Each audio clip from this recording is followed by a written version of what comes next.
वट सावित्री व्रत कथा। मध्य देश के राजा अश्वपति थे। उन्हें कोई संतान नहीं थी। देवी की उपासना के बाद उन्हें एक बेटी हुई। उसका नाम देवी के नाम पर ही सावित्री रखा गया। जब वह विवाह योग्य हुई तो राजा ने कहा, बेटी, मैंने तुमको पाल पोस कर इतना बड़ा कर दिया। अब तुम सर्वगुण संपन्न हो, इसलिए अब तुम अपने लायक अच्छा वर ढूंढो। मैं तुम्हारे साथ में मंत्री जी को भेज देता हूँ, वह तुम्हारी रक्षा करेंगे। सावित्री ने वर की खोज करते करते सत्यवान को अपने लायक पाया और अपने देश वापस आ गई। थोड़ी देर बाद नारद जी राजा के पास आए और पूछा, राजन, लड़की के लिए वर ढूंढ लिया? राजा ने बताया, मैंने यह काम उसके ऊपर ही सौंप दिया और वह अभी अपने लायक वर ढूंढकर आई है। नारद जी ने सावित्री को बुलाकर सारी बात पूछी। सावित्री के बताने पर नारद जी ने कहा, सब ठीक है, पर इसका राजपाट छिन गया है। ये जंगल में रहता है। इस पर भी सत्यवान हर तरह से लायक है, पर उसकी मृत्यु 1 वर्ष बाद हो जाएगी। इसलिए तुम कोई और दूसरा वर ढूंढ लो। यह सुनकर राजा को बहुत चिंता हुई। सावित्री को बहुत समझाया गया, पर उसने कहा, मैं एक हिंदू कन्या हूँ। हमारा धर्म कहता है, एक बार जिसे आपने पति मान लिया या फिर आपके माता पिता ने जिसे आपका विवाह कर दिया, वही आपका पति है।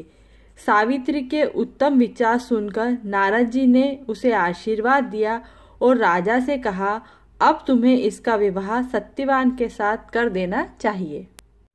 सत्यवान अपने पिता के साथ जिस वन में रहते थे, वहीं पर सत्यवान और सावित्री का विवाह बड़े धूमधाम से किया गया। सावित्री और सत्यवान बड़े आनंद से रहने लगे। सावित्री अपने अंधे सास ससुर की सेवा करती, उनका खूब ध्यान रखती, पतिव्रत धर्म का पालन करती, सदा सत्यवान के साथ रहती, एक भी पल अकेला सत्यवान को नहीं छोड़ती। सावित्री शिव जी की उपासना करती और हमेशा आने वाले संकट से बचने की प्रार्थना भी करती। शिव जी ने स्वप्न में आकर उसे वट सावित्री की पूजा करने के लिए कहा। सावित्री ने वट की पूजा भी आरंभ कर दी। जेठ की अमावस्या को सत्यवान जब लकड़ी काटने के लिए जंगल में जाने लगा, तब हट करके सावित्री भी साथ हो ली। तब 1 वर्ष उसकी विवाह को पूरा हो चुका था।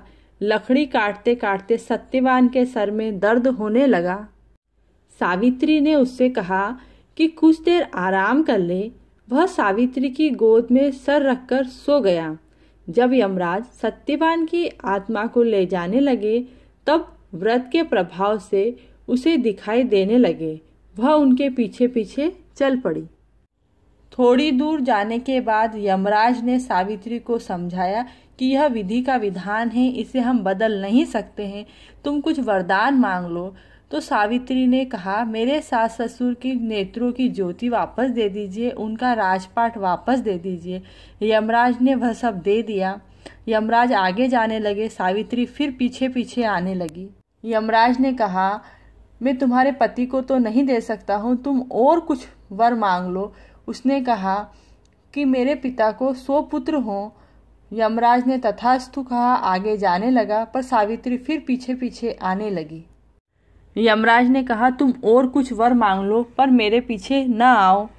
तब सावित्री बोली, मुझे 100 पुत्र की माता होने का आशीर्वाद दीजिए। यमराज ने तथास्तु कह दिया।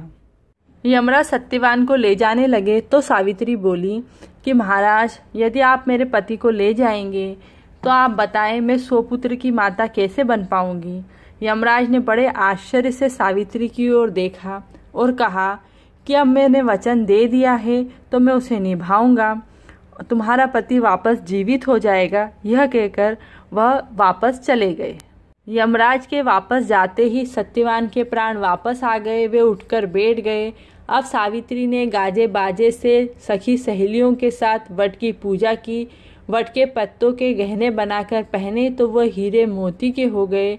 वट पूजा का पानी सास ससुर की आंखों में लगाया तो सास ससुर की आंखें भी ठीक हो गई। फिर राज्य भी वापस मिल गया। तभी से वट वृक्ष पूजा की जाने लगी। हे बड़ देवता, जैसा सावित्री को सुहाग दिया, अन्न धन दिया, वैसा सबको दे। कहता रे सुनता रे, हुकारा भरता रे।